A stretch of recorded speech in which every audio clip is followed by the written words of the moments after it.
This is History Man 1781, a project of ekbarnes.com, where we walk in the footsteps of heroes and proclaim freedom reigns. Today's podcast is actually the second podcast with Zach Lemhouse from York County, South Carolina. He is the York County, South Carolina historian and director of the Southern Revolutionary War Institute for the Cultural and Heritage Museums of York County. Welcome, Zach. Hey, thanks for having me again. Thanks. Zach, in the last podcast, we were talking about kind of an overview of York County and what it has to offer from a history standpoint, specifically the Revolutionary War history that we try to concentrate on this podcast.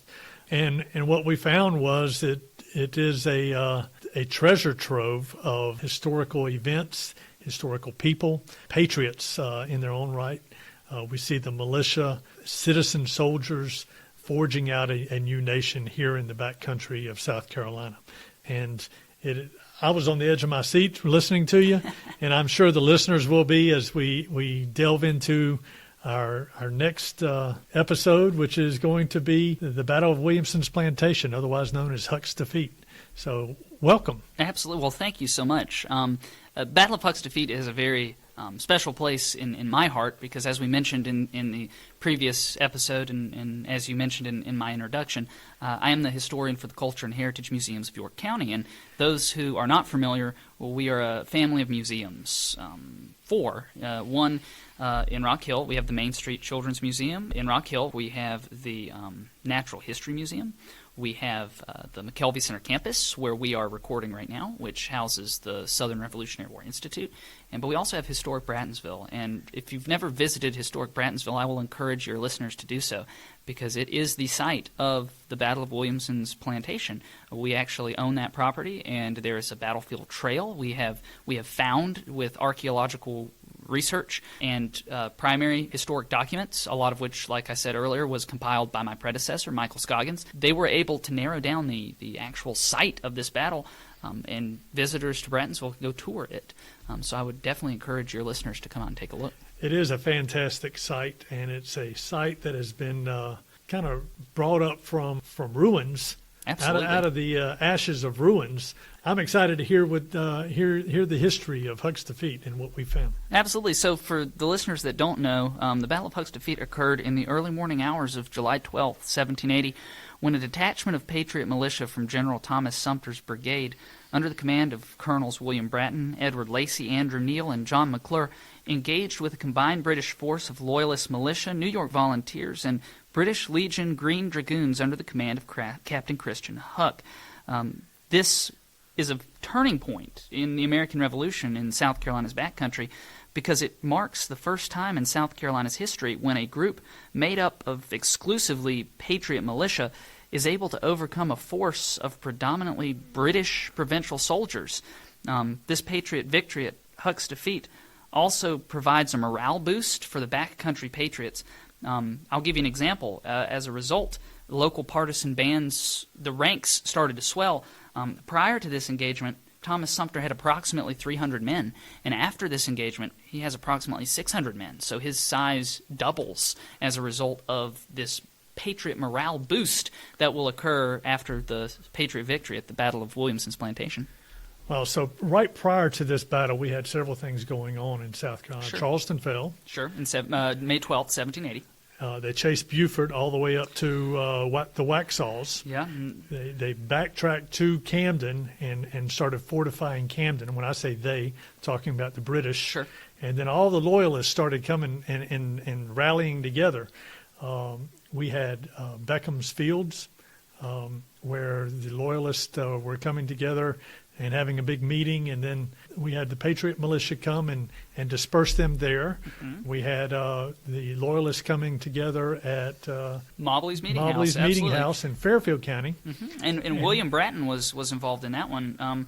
I don't want to go too far down a rabbit hole, but in Fairfield County you had Richard Wynne, who is the namesake of Winnsboro, of course, and Richard Wynne wanted to disperse the Loyalists that were gathered there, right? And as you mentioned, Alexander's Oldfield and Mobley's Meeting House, these Loyalists were coming together because there had been a proclamation by Sir Henry Clinton, the commander-in-chief of all British forces in the American colonies at the time, and he had promised in one of these proclamations protection for any loyalists that would come and sign and plead an oath, right?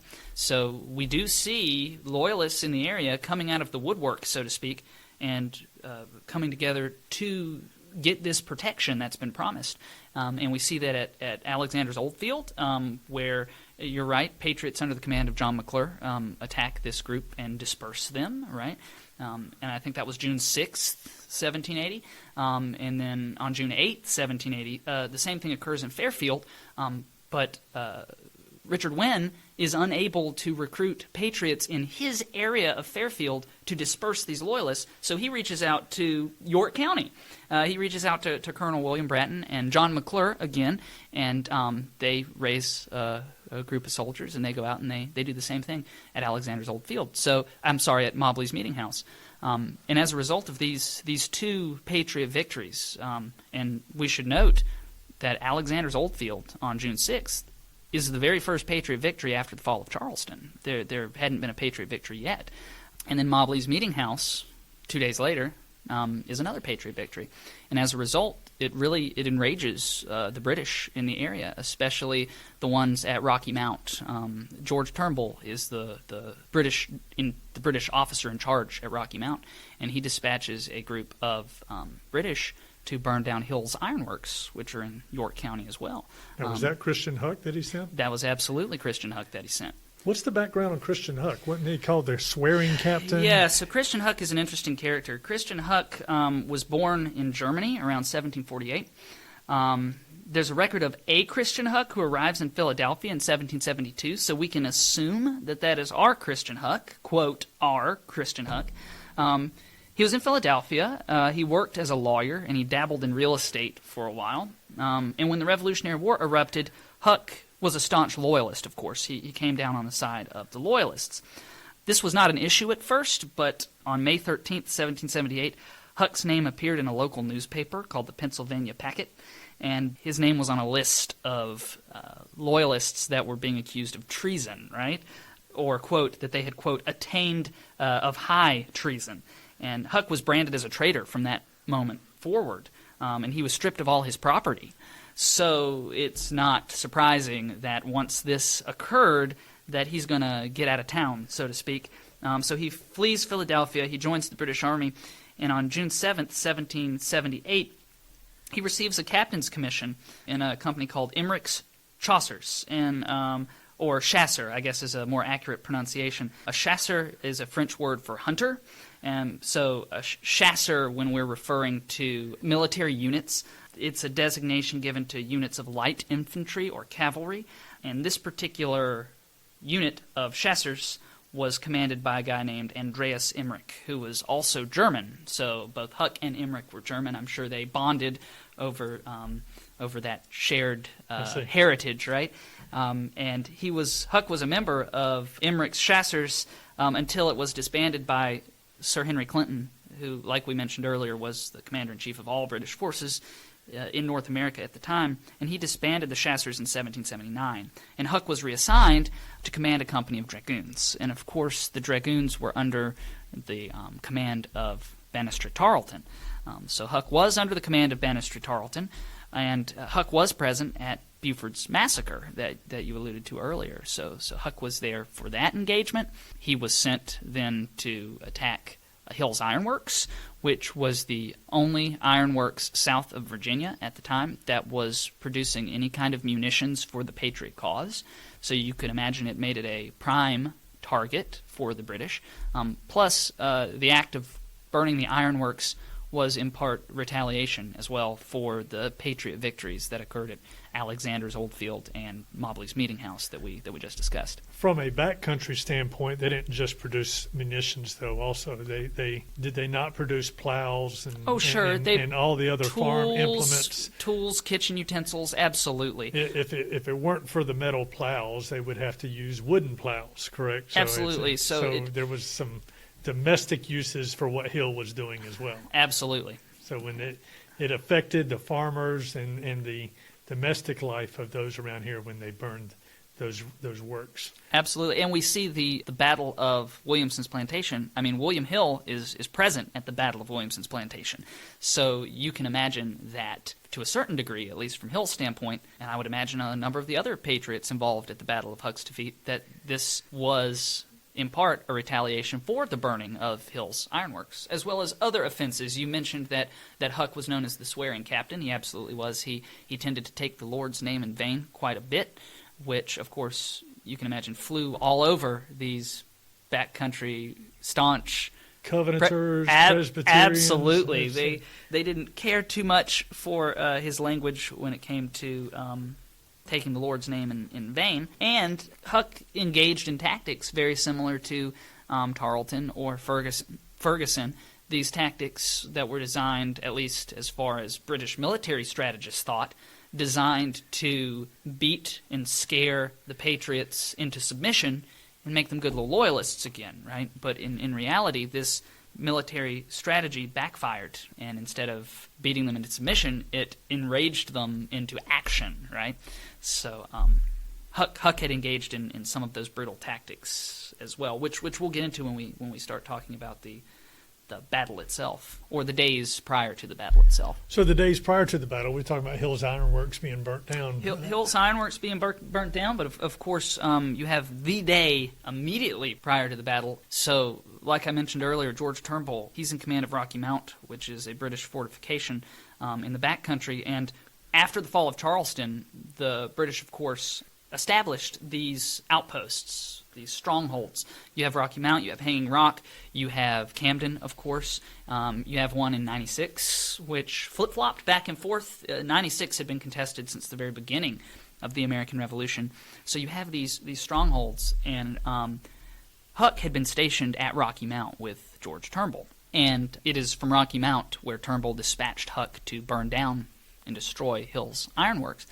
And the day prior to the Battle of Huck's Defeat, Huck had been sent out by Turnbull to round up Patriot militia leaders. Turnbull had a good reason to believe that Patriot militia leaders would be at their homes. Thomas Sumter, the commander of the Patriots at the Battle of Huck's Defeat, he was camping at the time at the Old Nation Ford of the Catawba River. Where is that? It's about 20 miles away from here.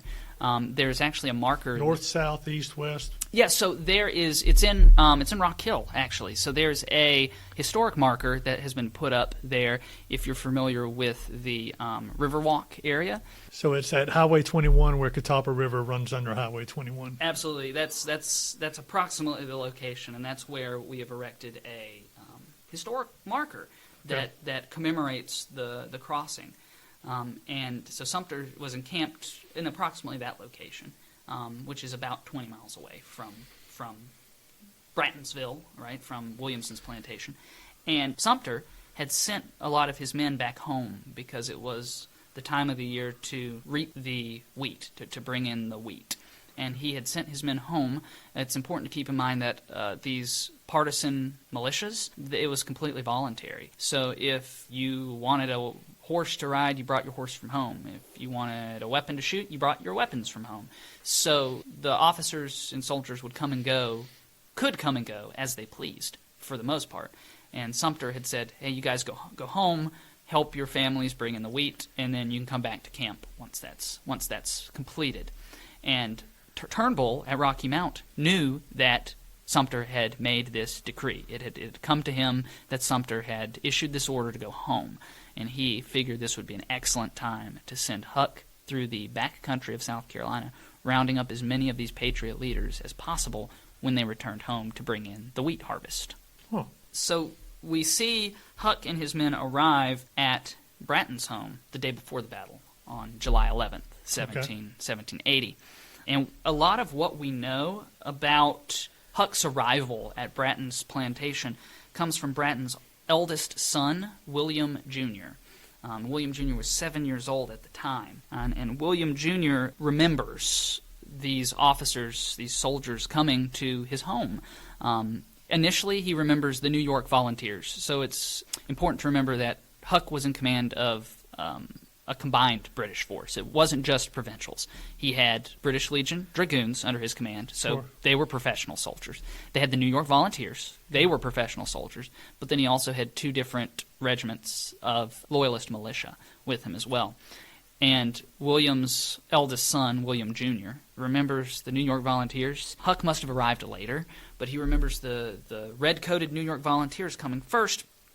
And Martha, Colonel Bratton's wife, and 7-year-old William Jr. step out on the porch to talk with the New York Volunteers. And one of the New York Volunteers steps up. We don't really know his name. He's a red-headed fellow named Henry. That's all that William Jr. has to say about it, that it's a red-headed guy named Henry. He steps up and he takes the reaping hook, one that presumably was used to bring the wheat harvest in that we spoke of earlier, and he holds it to Martha Bratton's throat. And So this is a handheld. absolutely Handheld where reaping you're hook, grabbing a hold of the stalks by one and then and you bring it across, Bring it to across. cut the stalk. Correct. And he held it up to her throat. This red-headed New York Volunteer held it up to her throat and threatened to cut her head off if she didn't reveal the location of her husband, which you can imagine if you are a 7-year-old William Bratton Jr., this is a terrifying experience. Sure. Luckily, for Martha especially, one of the militiamen steps forward. One of the loyalists. One of the loyalist militiamen, yeah. His name is John Adamson. Okay. They're Now, actually- is he from this area? So there are actually 2 Adamsons. There are actually 2 Adamsons present. There's a William Adamson, who is the commander of the New York Volunteers. Okay. We don't want to confuse John Adamson with William Adamson. Okay. William Adamson, he is a member of the militia, and he's after this event he's referred to as the Honorable Tory because he steps forward and he orders this New York volunteer to step down, and it's less of an order and more of a physical act. He apparently draws his sword and beats the New York volunteer named Henry, who is threatening Martha, with the flat side of his saber, and then kicks him down the steps of the front porch. So he physically saves Martha Bratton's life. Well, that is interesting. If he was a loyalist militia, he certainly doesn't have any command over the New York Volunteers who were dressed out as provincials, correct? Yeah, absolutely. So he took a risk. He took a risk Sure. in stepping forward to stand up to something that he saw as unjust. So that's the day before the battle. That's the day before the battle. So Martha's life is saved by this honorable Tory named John Adamson, and Huck and his dragoons arrive later in the day, and Huck makes a second attempt to ascertain the whereabouts of Colonel Bratton. Huck orders Martha to make him dinner, and over dinner, Huck asks again, "Where is your husband?" And he offers William Bratton a commission with the British Army. He offers him a commission, and again Martha declines to tell him the whereabouts of her husband. And during this dinner, William Jr., the 7-year-old, right, where we get a lot of this account, was seated on Huck's knee. Huck was bouncing him up and down, and William distinctly remembers like playing with the buttons on Huck's dragoon coat. And when Martha refuses to disclose the whereabouts of her husband, Huck gets enraged. And this is where the swearing captain comes out, right? Huck abruptly stands up, he knocks the chair that he's seated in over, and actually throws young William to the floor. William, who had been seated on Huck's lap, hits the hearth and breaks his nose. And for the rest of his life, William Jr., when talking about the American Revolution and his experiences, he considers that injury his battle scar. Since, of course, he was too young to actually fight, Sure. he will point to his nose when discussing the Battle of Williamson's Plantation and say, "This is my battle scar. I was involved in the Revolutionary War just like my father was." So Huck swears up and down. He throws a tantrum and he locks Martha and their then 5 children upstairs in the garret above the house, and makes some veiled threats, most likely that he will return and burn the house down, possibly with them inside. And then he proceeds on to the neighbors of the Brattons. That would be the Williamson's plantation. And Huck goes to the Williamson's plantation for a number of reasons. It's a good place for Huck to batten down for the night. There are accounts that the Williamsons had oats at their plantation, so a good place to feed and water the horses.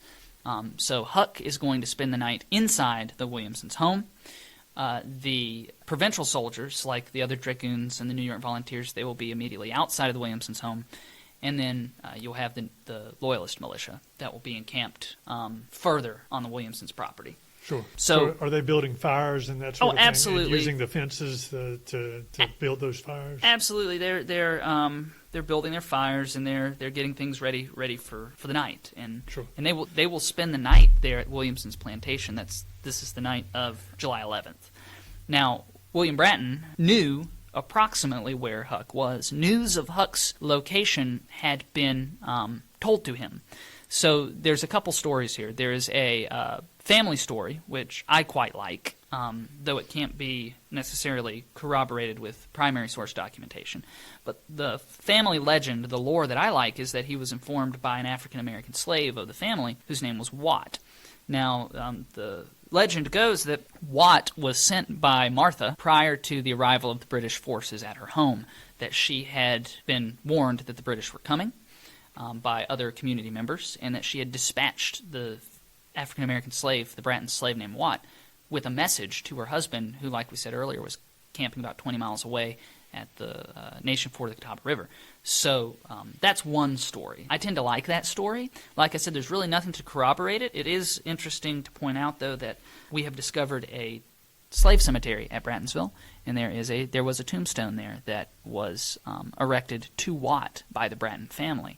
And you and I both know that it is exceedingly uncommon at the time to give an African-American slave a tombstone like that. Sure. Typically, if you're going to mark a slave grave, it would be marked with just field stones that you might have right. unearthed while plowing. You just put that field stone there. But this is There's a place of honor. It was a place of honor. In many respects. This stone was carved by a tombstone maker in Charleston. Like they paid money, good money, for this tombstone for an African-American slave. So we can conclude that Watt must have done something during his time in service to the Brattons that would have warranted the admiration of the family. Sure. And I can think of nothing that would have warranted such admiration as delivering a warning to Colonel Bratton on the eve of the Battle of Williamson's Plantation. Now, of course, we can't corroborate this with any primary sources, but it is an interesting story.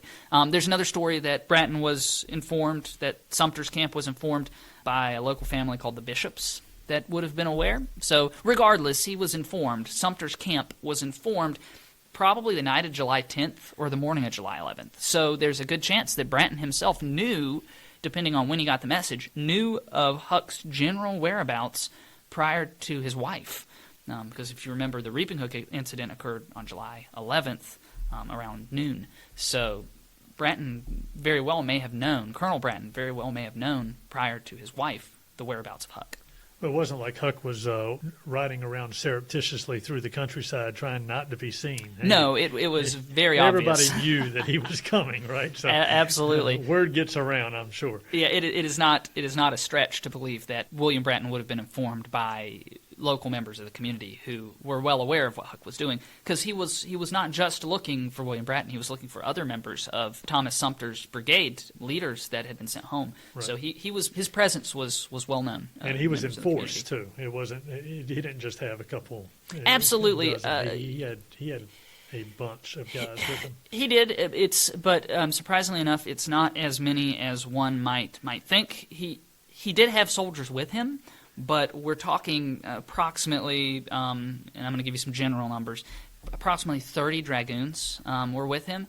But as far as the New York Volunteers, I've seen some numbers as low as 16 or 17 really? New York Volunteers. Okay. Right. We're talking probably a combined total of roughly 60 militia.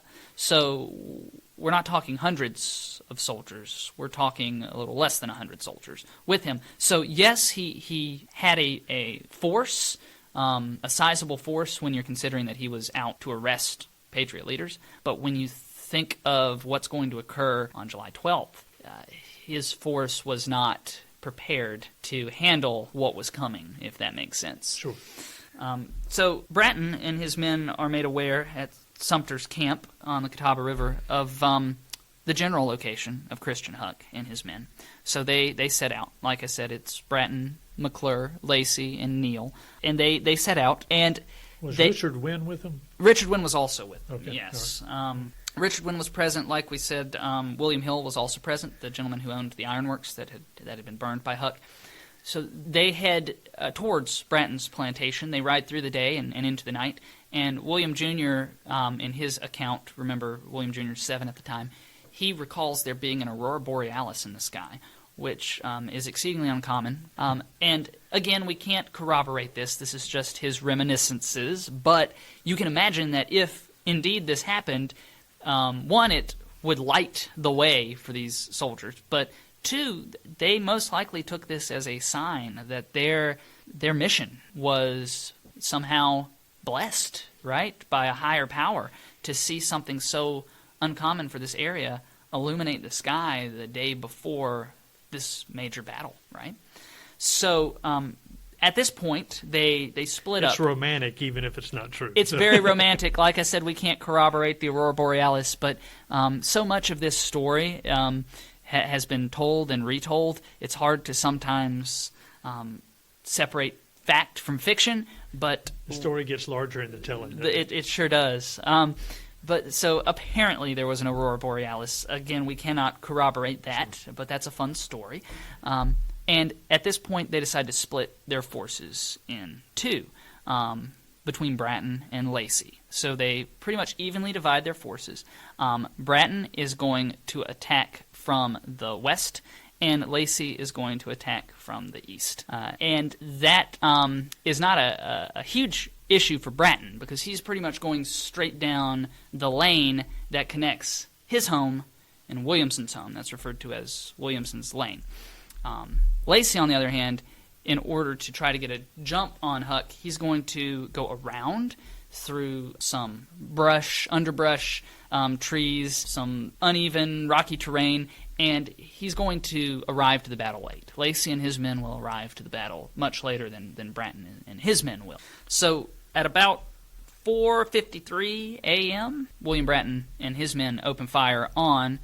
That's an unusual time. That's a weird time. Why 4:53? Who had the exact watch? That is a weird time. Like I said, if I would suggest you all read Michael Scoggins' book on this particular event, The Day It Rained Militia. It is available through the Culture and Heritage Museums. You can pick up a copy here or the gift shop at Brattonsville. Mike has done some wonderful research on this battle. So he has determined through his research that it was approximately 4:53. You're right, that's a very odd number. 4:53 a.m. The first shots are fired when Bratton's men encounter the Loyalist militia that is encamped there at Williamson's plantation. And it's important to note that they weren't prepared for this engagement at all. It's early in the morning, as we've just established, and they're watering their horses. They're preparing for the day's ride. Some of them are cooking breakfast. So the Loyalists aren't the Loyalists prepared. Yes, I'm sorry. We do need to make that clear. The Loyalists are not prepared. The Patriots are very prepared. The Loyalists most likely would not have slept with their guns loaded. I mean, that's just not something you did back then. You have to keep in mind, gunpowder has to be extremely dry to ignite, and typically you would not have kept your guns loaded because of the condensation that would have formed on the barrel and in the pan and around the touch hole of these weapons. The condensation is going to form and render your gunpowder useless. So most likely they weren't ready to return fire when the Patriots opened up on them. So it was not a long engagement with the Loyalist militia.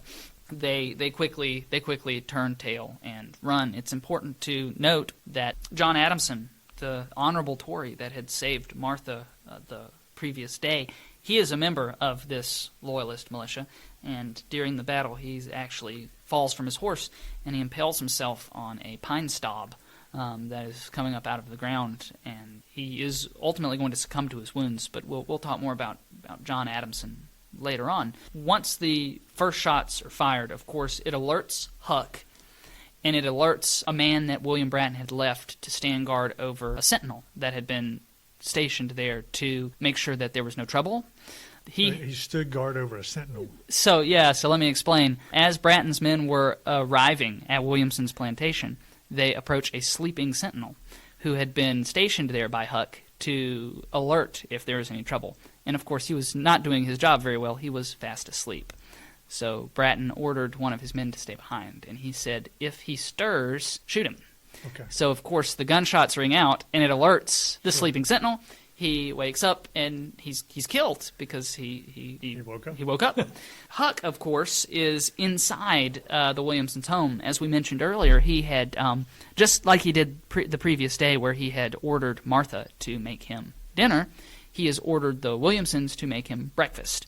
So he is in the Williamsons' home. He's eating his breakfast. Again, he's making not-so-veiled threats to the family, taking the Lord's name in vain, and the shots ring out. And he grabs his saber and his dragoon helmet, and he steps out on to the porch to see what is going on. Thinking quickly, the Williamsons will close the front door behind him and bar it from the inside. So Huck is going to be unable to return inside the house, which he initially wanted to do because he had left his green coat inside the house. And much like the Battle of Kings Mountain, where Ferguson's attire, what he's wearing, Ferguson's checkered hunting shirt, is going to make Ferguson a prime target at the Battle of Kings Mountain. Being without a green coat when the rest of your men are clad in green coats is going to make you stand out quite a bit. So it was not hard for Patriot marksmen to determine which one was Christian Huck, if that makes sense. It looks like this might turn into a 2-episode podcast, so I'm not sure how this is going to work out, but let's continue. That's fine. There's a lot to tell. Let's continue with the second half of this